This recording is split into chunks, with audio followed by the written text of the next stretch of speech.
PDI Perjuangan Kota Makassar mendatangi kantor Dewan Pimpinan Daerah Sulawesi Selatan. PDI Perjuangan di Jalan Bawakaraeng, Makassar. Mereka menuntut agar partai berlambang benteng ini untuk mendukung petahana Ramdan Pomanto di Pilwalkot 2018.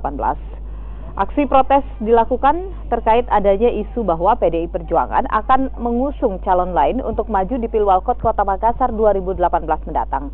Sementara itu, kader yang terhimpun dari 14 pimpinan anak cabang dan 154 ranting menginginkan agar partai PDI Perjuangan mendukung kembali petahana Dani Pomanto dalam pemilihan wali kota Makassar 2018 mendatang. Sejumlah kader PDIP ini mengancam akan mundur secara massal dari partai apabila DPP tidak mendengarkan aspirasi kadernya.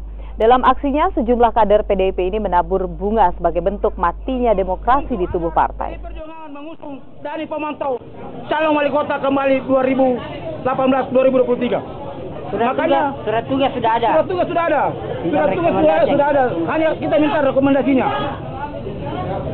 Kalau surat tugas saja untuk apa? Kesorotan